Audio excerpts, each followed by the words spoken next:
Hey, what's up guys? It's Brando with Brando Sports World here, and today we are doing team number 25 of my top 50 teams of the college football season. And today's team is number 25, the Maryland Terrapins out of the Big Ten Conference. Their head coach is Mike Locksley, who has a career record of 23-54. And I know what you're thinking, man, that record's absolutely horrible. And if you're thinking that, you'd absolutely be correct. In his 5 years recently over at Maryland, he's actually had a 21-28 record. And 3 years before that job, head coach of the New Mexico Lobos for 3 years. And his record was 2-26. You can imagine he was fired quite immediately going into that third season. Did absolutely horrible at New Mexico, and that was one of the biggest issues of why his overall record at his entire head coaching experience looks that way. Now, Maryland's isn't looking that great either, but he's had a lot of recent success. And heading into this season, expectations are very high over there in Maryland.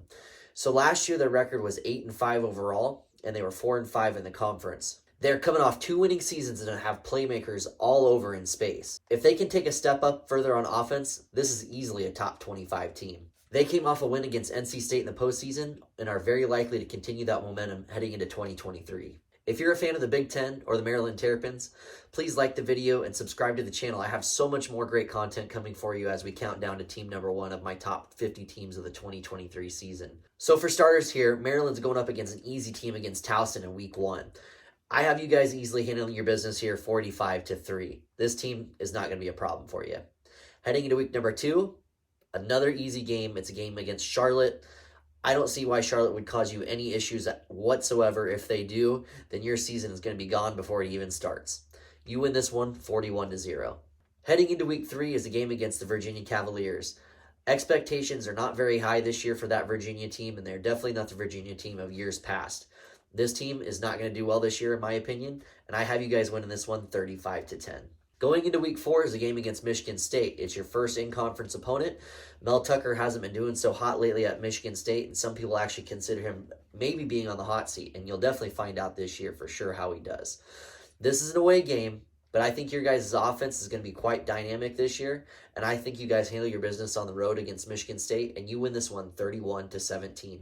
Heading into week number 5, a game against Indiana. This is a home game for you. I don't think Indiana is going to do very well this year. Tom Allen's kind of on a very serious hot seat, and if he doesn't get it together soon, he'll find himself out of a job very quickly. I think you guys win this one, no issues whatsoever, and your 40-14 win. Heading into the next week, week 6, it's a very tough game against a very elite Ohio State team. They have an amazing wide receiver, Marvin Harrison. New quarterback coming in that's going to do really great things over there. And honestly, Ryan Day, though he hasn't had Michigan's number lately, I feel like this could be the year that they might take it over the top and win. This isn't an Ohio State video. It's a video about you guys, and I think that you have an opportunity to win this one. I think this is going to be a very high-scoring game because, like I was saying earlier, you guys do have a really great offense, so the opportunity to win is there, and this could be a potential upset alert game. But I just think it's going to be a little bit too tough for you guys. It'll be just slightly out of reach, and I have Ohio State winning this game 35-28. So you're within one score of a top 5 team. I mean, that's pretty good. And it was on the road in Columbus. The very next week, game against Illinois. This game is winnable for you guys. Brett Vilima's doing some really great things down there in Champaign. They did lose their defensive coordinator, and I do think they're going to have some growing pains on that defensive side. They still have plenty of talent there, and they will do good things, but I think your offense comes over the top, and I think your defense is strong enough to withstand a late drive by Illinois. You guys win this one 31-28. The very next week, a game against Northwestern. This is away. As you already know, Northwestern's kind of a dumpster fire of a program right now. Pat Fitzgerald, longtime head coach there, is out. They have I think it's their defensive coordinator that's stepping in place as the interim coach, and I don't know if he's going to get the job done. I would be surprised if they win 1 or 2 games this year, guys. You don't have to worry about that, though, because you guys are on the roll. You guys are on a roll, so you won't have to worry about it. You easily thrash them 40-21. The very next week, game against Penn State. Penn State is going to be a very tough team this year. And honestly, the way their schedule shakes out, I have them really competing high in the East and have a chance to possibly win it. I know that sounds crazy, but Penn State is a phenomenal team, and James Franklin is a really great coach. This is going to come down to the wire, And I think you guys have an opportunity to win, but I think you lose a very close game. I have you losing this one 31-27. Your next game is a game against Nebraska. This is an away game. I'm a big Cornhusker fan, but I don't see us necessarily winning this game, even if it is in Lincoln. You guys just have plenty of talent on offense. This is a very winnable game for either one of us, but I think that you guys are the more proven team here. You have Tagovailoa as your quarterback, and like I was saying earlier, you have plenty of proven talent in the offensive side of the ball, on the receiver side, just playmakers all over that offensive side of the ball. Just playmakers all over the offensive side of the ball, and you guys are going to do some really great things this year. I think you guys beat Nebraska 28-24. This next week is a game against Michigan, the Wolverines. Jim Harbaugh, their head coach, under a little bit of scrutiny over this offseason, but nothing that they can't handle. I think they are going to probably be one of the tougher teams that are on your schedule. It's the Michigan Wolverines, so obviously they are.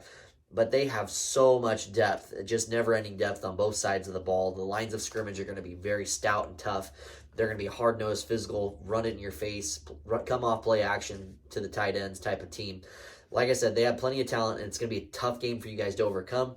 I think you lose this one 35-21. So you're 7-4 on the season now, which is honestly a pretty solid record for Maryland. There's an opportunity to make it 8 because you go at an away game against the Rutgers Scarlet Knights. Greg Schiano has not had that program doing very well over the last several years. This is a second stint at that program, but they have just way too many question marks, in my opinion. You guys are the more proven program here, and I think you have an opportunity to go to 8 wins, and I think you do it. I think you go 8-4 on the season, guys. So, like I was saying, you're 8-4 on the season. Things are looking up. The program's heading in the right direction. Or Mike Loxley, he's a great coach. He's been an amazing assistant coach for several years at a couple different programs. Guys, this is a great sign for your program moving forward, especially with all the changes that they have coming in the Big Ten with the Oregon, the Washington, USC, UCLA. You guys want to be on that hot streak going into that season, and you're doing it going 8-4. So anyways, guys, I appreciate you so very much tuning in and watching the videos with me. Like the video, subscribe to the channel, and as always, tune into the next video, and we'll catch you then.